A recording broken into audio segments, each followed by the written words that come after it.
نے حق کربلا میں ادا کر دیا، اپنے نانا کا وعدہ وفا کر دیا، اپنے نانا کا وعدہ وفا کر دیا، سب کچھ امت کی خاطر فدا کر دیا، سب کچھ امت کی خاطر۔ من الشیطان الرجیم، بسم اللہ الرحمن الرحیم۔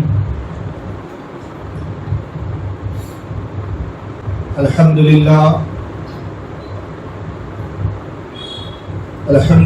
رب العالمین والعاقبۃ للمتقین، والصلاة والسلام علی من کان نبی آدم بین الماء والطین۔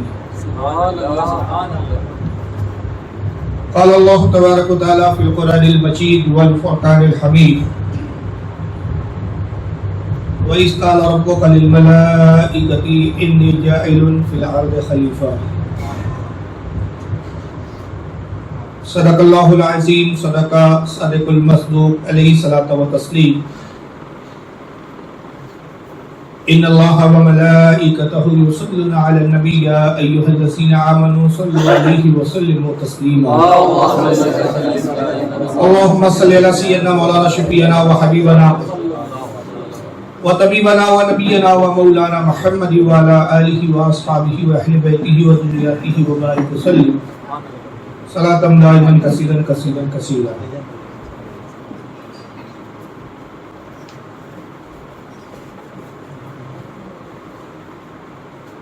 شہادت کربلا کے تعلق سے، واقعات کربلا کے حوالے سے، یہ 11 روز، کیونکہ عاشورے تک 11 دن ہو جائیں گے انشاءاللہ۔ آج کی پہلی شب ہے، 11 روزہ یہ مسلسل بزم کا انعقاد کیا گیا ہے، جس میں ہم اور آپ شریک ہیں۔ انشاءاللہ آج پہلا موقع ہے اور کل سے پھر باضابطہ گفتگو ہوگی۔ آج کچھ تمیزی باتیں میں عرض کروں گا۔ مجھے بڑی خوشی ہے کہ تقریباً 10 سال کے بعد ناگپور کی سرزمین پر 11 روز یا 10 روز ذکر امام علی مقام کرنے کا موقع مجھے محسوس آیا۔ بہت سے حضرات یہاں موجود ہیں، خاص طور سے بانی جلسہ یہ بھی جانتے ہیں کہ 10 سال قبل میں خود اپنے علاقے میں بھالدر پورہ ناگپور جسے کہا جاتا ہے، وہاں پر 13 سال مسلسل بولتا رہا، اور ایک ہی اسٹیج پر 10 روزہ بولنا، اور وہ بھی 13 سال، اتنی آسان بات نہیں ہے۔ تو اس میں میرا کچھ کمال نہیں ہے، بلکہ یہ امام علی مقام کے ذکر کا فیض ہے۔ اور پھر اس کے بعد اللہ تعالیٰ نے پھر وہ عزت سے نوازا کہ ناگپوری نہیں بلکہ ہندوستان کے مختلف علاقوں میں اور ہندوستان کے باہر بھی پھر خطاب کرنے کے موقع میسر آئے۔ لیکن 2 سال سے چونکہ لاک ڈاؤن چل رہا ہے تو باہر کے پروگرام تقریباً بند سے ہے، تو بس اسی کا یہ ایک موقع میسر آ گیا کہ اس سال میں ناگپور میں تھا۔ ہمارے نظر بھائی اور ہمارے رفیق، ابھی میں نے نام بھی نہیں پوچھا، انشاءاللہ کل تعارف ہوں گا، ابھی دوسری ملاقات ہے ہماری۔ عمران بھائی، منان بھائی، عبد المنان بھائی، جو اس جلسے کے بانی ہیں، گھر پہ تشریف لائے اور دعوت دی مجھے، تو میں نے دعوت قبول بھی کر لی، اس لیے کہ گھر پر ہی ہوں، ناگپور میں ہی ہوں، اور اس سے بہتر کیا بات ہوگی کہ وہ موقع اور وہ وقت جو گھر پہ گزارنا ہے، اس میں سے کچھ حصہ، کچھ وقت ذکر امام علی مقام میں گزر جائے۔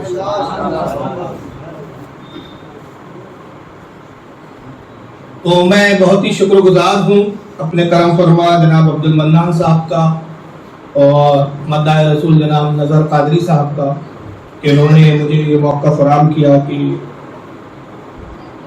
محرم الحرام کے حوالے سے 10 روز یا 11 روز ہو جائیں گے آج کا ملا کے، اس پر میں کچھ گفتگو کر سکوں۔ خلافت جو ہوتی ہے اصل میں دو طرح کی ہے. ایک جو ہے خلیفۃ اللہ کہلاتا ہے اور ایک ہوتا ہے خلیفۃ النبی. خلیفۃ اللہ جو کہا گیا ہے یہ انبیاء کرام کی جماعت ہے. انبیاء کرام کی جو جماعت اس خاندان کی تھی پر جب اللہ افروز ہوئی, اللہ تعالیٰ نے ان کو خلافت کا تاج ان کے سروں پر سجایا. اور جس کو ہم خلافت کہتے ہیں, جس پر یزید جبرن بیٹھ گیا تھا اور امام علی مقام نے اس کو خلیفہ ماننے سے انکار کر دیا تھا. یہ کربلا کے جو حالات بنے, واقعات کربلا جو پیش آئے, یہ سب کیسے آئے, اس کا کیا پس منظر ہے, انشاءاللہ یہ 10 روزہ گفتگو میں آپ اس کو سماعت کریں گے. لیکن آج میں خلافت کے حوالے سے چند باتیں عرض کروں گا کہ خلافت ہوتی کیا ہے اور کیا وجہ تھی کہ امام حسین نے یزید کو خلیفہ ماننے سے انکار کر دیا. بظاہر سوچنے کی بات تو یہ ہے کہ اگر اس میں جان کا خطرہ ہو, لوگوں کی تباہی کا امکان ہو, پورا کا پورا خاندان تباہ و برباد ہونے کا معاملہ سامنے آ جائے, تو ایسے مصالحت کے موقع پر, ایسے موقع پہ تو مصالحت کی جاتی ہے, بلکہ شریعت بھی کہتی ہے کہ جان پر جب بند آئے تو جان بچانا فرض ہو جاتا ہے. تو یزید کی خلافت کا انکار کر کے جان بچانا تو فرض تھا, اور امام علی مقام اگر یزید سے مصالحت کر لیتے, کمپرمائز کر لیتے, تو امام حسین شریعت کے حساب سے کوئی گناہگار بھی نہیں ہوتے تھے. کوئی ان پر شرعاً حکم نافذ نہیں ہوتا تھا کہ انہوں نے ایسا کیوں کیا. اس کی وجہ یہ ہے کہ اگر آپ تاریخ کا مطالعہ کریں گے تو میں بڑی ذمہ داری سے کہوں کہ صرف چند صحابہ کے, چند جن کو انگلیوں پہ گنا جاتا ہے, جنہوں نے یزید کو خلیفہ ماننے سے انکار کر دیا تھا, ورنہ پورا مدینہ, اس کے بعد پورا مکہ معظمہ, حتیٰ کہ بصرہ, کوفہ, شام, دمشق کے جتنے علاقے تھے اس وقت اسلامی حکومت کے تحت آتے تھے, سب نے یزید کو خلیفہ تسلیم کر لیا. کچھ نے خوف کی بنیاد پہ یزید کو خلیفہ مان لیا, اور کچھ نے مصالحات اور حالات کے پیش نظر کہ بھائی ہم ٹکرا نہیں سکتے اس سے. قریب بلا لیجیے اگر مولانا مشترک مصطفیٰ صاحب آ جائیے, کرسی لگائیے. لیکن ایسی صورت میں کہ جب پوری دنیا ایک طرف ہے, ایک تنہا امام علی مقام کی ذات جو ہے مخالفت کر رہی ہے, اور جو چند صحابہ تھے جنہوں نے خلاف بیعت نہیں کی تھی یا یزید کی بیعت کا انکار کیا تھا, تو وہ سامنے لڑنے کے لیے نہیں آئے. انہوں نے اپنی جان بچانے میں عافیت سمجھی اور انہوں نے جنگ کی بجائے ہجرت کو ترجیح دی, اور نتیجہ یہ ہوا کہ مدینہ چھوڑ کے مکہ آ گئے, جس میں ایک ذات تھی حضرت عبداللہ ابن زبیر کی, عبداللہ ابن عمر تھے اس میں. خود امام حسین کے بھائی تھے حضرت محمد ابن حنفیہ. حضرت محمد ابن حنفیہ جو یہ بھی مکہ آ گئے تھے مدینہ چھوڑ کے, اور امام حسین کو آخری مرحلے تک روکتے رہے کہ آپ مت جائیے کوفہ. اور ظاہر ہے کہ بھائی سے بڑھ کر کوئی غمخوار, کوئی سمجھانے والا نہیں ہو سکتا. خود حضرت امام علی مقام کے بھائی بھی ہوتے ہیں, بہن بھائی بھی ہوتے ہیں. حضرت زینب ان کے نکاح میں تھی, امام حسین کی بہن, جن کا نام تھا حضرت عبداللہ بن جعفر طیار, اور یہ حضرت علی کے بھتیجے ہوتے تھے. یہ بھی آخری مرحلے تک سمجھا رہے ہیں کہ بھائی مت جائیے آپ, پھر بھی امام حسین ضد کر رہے ہیں کہ میں کوفہ جاؤں گا. آخر کیا ایسی وجہ تھی, ایسی ضد کیوں تھی؟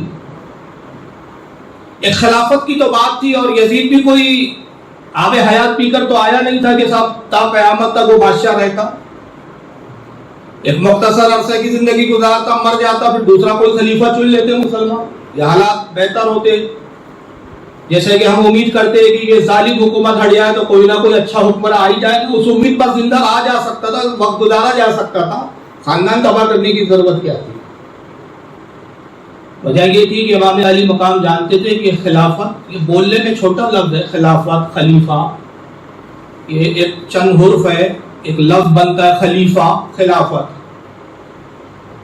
لیکن اس کی گہرائی, اس کی اہمیت, اس کا درجہ, اس کا مقام, یہ ایک چھوٹی سی بات نہیں تھی. اس کی حقیقت کو اگر اس دور میں سب سے بہتر کوئی سمجھتا تھا تو وہ امام حسین کی ذات تھی.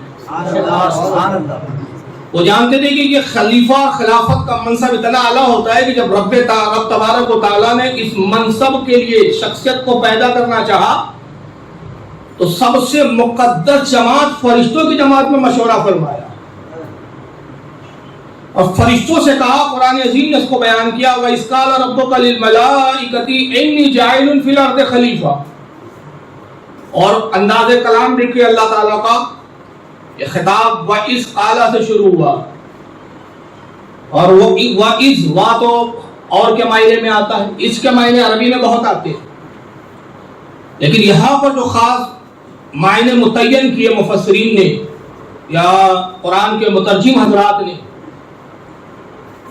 اس کا جو ترجمہ کیا وہ ایک عقیدے کی ترجمانی کرتا ہے کہ یہاں جملے یہ ہے کہ یاد کیجئے. تو کس سے کہا جا رہا ہے کہ یاد کیجئے؟ کون ہے جس سے اللہ فرما رہا ہے کہ وَإِذْ قَالَ یاد کیجئے جب کہا، وَإِذْ قَالَ رَبُّكَ تمہارے رب نے کہا، لِلْمَلَائِكَةِ اپنے فرشتوں سے، إِنِّي جَاعِلٌ فِي الْأَرْضِ خَلِيفَةً، انی یعنی میں زمین پر ایک خلیفہ پیدا کرنے والا. تو یاد کس کو دلایا جا رہا ہے؟ تو مفسرین فرماتے ہیں کہ کسے یاد دلایا جا رہا ہے وہ محمد صلی اللہ تعالی علیہ وسلم کی ذات. اور حبیب کو یاد کیوں دلایا جا رہا ہے؟ یاد اسے دلایا جاتا ہے جو اس واقعے کے وقت موجود ہوتا ہے، جو واقعے کا چشمدید ہوتا ہے. جو موجود ہی نہ اس کو یاد دلانے کا کیا فائدہ؟ بھائی مولانا مصطفیٰ صاحب تشریف فرمائے میرے پاس بیٹھے ہوئے ماشاءاللہ. ایک جگہ ہم لوگ گئے، ساتھ میں تھے، ایک واقعہ ہماری نگاہوں کے سامنے سے گزرا. اب اس واقعے کو میں کہیں بیان کر رہا ہوں تو بطور گواہ بھی، بطور تائید کہ حضرت کی تائید بھی آ جائے تو میں کہتا ہوں مولانا صاحب یاد کیجئے وہ جب یہ معاملہ ہوا تو یاد کیجئے. اس سے کہا جاتا ہے کہ جو اس واقعے کے وقت موجود ہوتا ہے. یار آپ فرما رہے کہ حبیب یاد کیجئے کہ جب آپ کے رب نے فرشتوں سے کہا میں زمین پر ایک خلیفہ پیدا کرنے والا ہوں، تو گویا وہاں اس وقت رسول اللہ صلی اللہ تعالی وسلم کا نور موجود تھا جو اس واقعے کو دیکھ رہا ہے. ایسے پتہ چلا کہ نبی کی تخلیق حضرت آدم سے بھی پہلے ہے. جب حضرت آدم کا وجود بھی نہیں تھا اس سے پہلے رسول اللہ کا وجود مبارک تھا اور وہ باشکل نور تھا. اور پھر اس کی تائید حدیثیں بھی کرتی ہے کہ جب آدم کی جسم میں اللہ تعالیٰ نے آدم کے جسم میں روح کو ڈالا تو روح باہر آ گئی. خالق کائنات نے روح کو پھر دوبارہ ڈالا پھر باہر آئی. 3 بار اس طرح ہوا. ہم نے روح سے فرمایا کہ روح کیا بات ہے تو قرار کیوں نہیں پکڑتی آدم کے جسم میں؟ روح کا جواب دیکھیے. روح نے کہا خالق کائنات میں روشنی کی دل دادا ہوں، اندھیرے سے مجھے وحشت ہوتی ہے، اندھیرے سے مجھے گھبراہٹ ہوتی ہے، اندھیرے سے میں پریشان ہو جاتی ہوں. میں روشنی کی دل دادا ہوں، میں اچھے ماحول کی دل دادا ہوں. جب میں آدم کے جسم میں جاتی ہوں تو سوائے تاریخی اور اندھیرے کے مجھے کچھ نظر نہیں آتا. مجھے وحشت ہوتی ہے جسم آدم میں، مجھے گھبراہٹ اور پریشانی ہوتی ہے. یہی وجہ ہے کہ میں باہر آ جاتی ہوں. اللہ نے فرمایا فرشتوں میرے نبی کے نور کو پیشانیاں آدم پر چسپا کر دو. اب جیسے ہی نور مصطفیٰ پیشانیاں آدم پر لگایا گیا، چسپا کیا گیا، آدم کا جسم نورانی ہو گیا.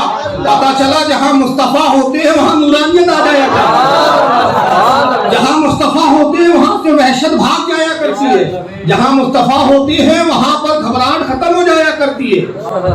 اور جہاں مصطفیٰ نہ ہو، اب میں ایک نقطہ لے رہا ہوں، اشارہ کر کے گزروں گا، سمجھنا آپ کی ذمہ داری پر ہے، میں کھول کر نہیں سمجھاؤں گا.